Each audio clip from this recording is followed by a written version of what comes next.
Bonjour à tous, on est ensemble le temps d'un café.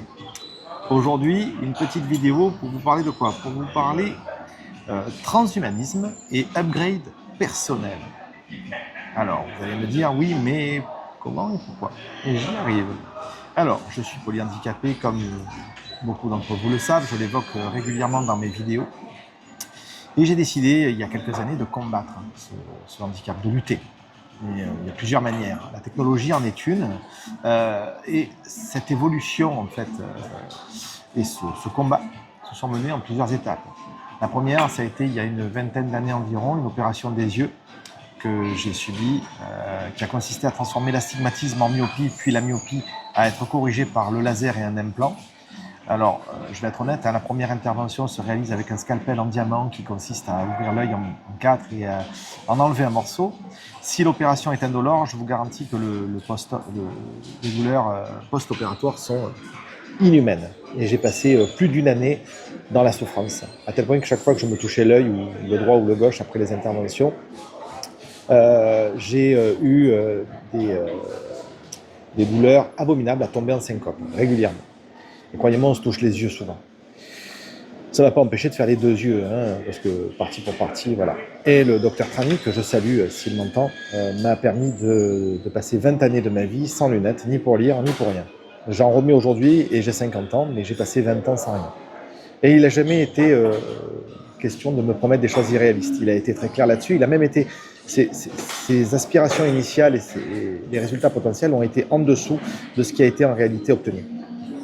Pourquoi je vous parle de ça? Parce que la prochaine étape, c'est une opération de l'asthme avec un système qui consistera à me faire passer une sonde par le nez et descendre dans mes bronches pour brûler mes bronches avec de l'électricité et empêcher ces dernières de se contracter en cas de crise d'asthme et donc de ne plus avoir les effets de la crise d'asthme. Alors, soyons clairs, je serai toujours allergique, j'aurai toujours les problèmes de nez qui coule, des yeux qui pleurent, etc. Et mes poumons auront toujours une grosse envie de réagir comme des poumons allergiques. Mais on va les priver de cette capacité.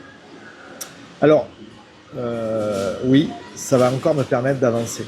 Et si d'autres options sont disponibles dans quelques années, comme je l'envisage, pour mes yeux notamment, avec l'implantation d'un œil électronique à la place de mon œil droit, eh bien oui, je continuerai à faire ces évolutions et ces changements. Et je ne manquerai pas de vous en faire part, parce que ces choix, ils sont difficiles à prendre, et des fois, le fait d'entendre quelqu'un en parler peut aider à prendre une décision. Alors, je ne vous cache pas que le plus douloureux, que ce soit pour l'opération de l'asthme ou des yeux, alors pour les yeux, ça m'a coûté environ de 5 à 6 000 euros de ma poche, parce que la sécurité sociale considère que gagner 2 dixièmes quand on en a 3, c'est du confort.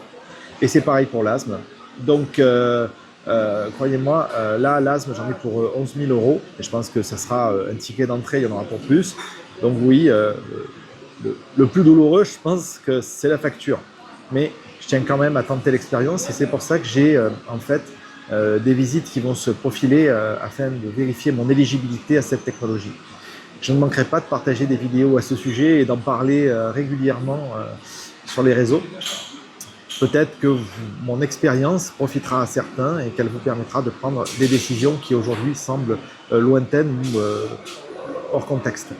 En tout cas, je ne manquerai pas de partager tout ça régulièrement et de faire même des vidéos le jour et le lendemain de l'intervention pour vous montrer le résultat et ce que j'éprouve au moment où ça a été fait.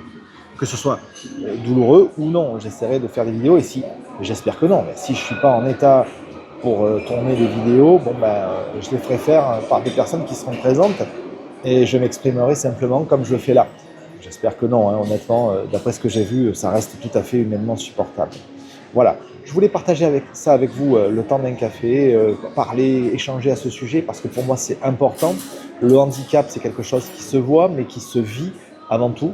Et je sais aujourd'hui que je peux lutter et combattre ce handicap. Et je fais tout ce que je peux avec les artifices et les arguments technologiques, comme je l'ai énoncé précédemment, ChatGPT, dictée vocale et autres. Si ça passe par de l'évolution et du transhumanisme, je suis partant. Allez, je vous dis à très bientôt, le temps d'un café.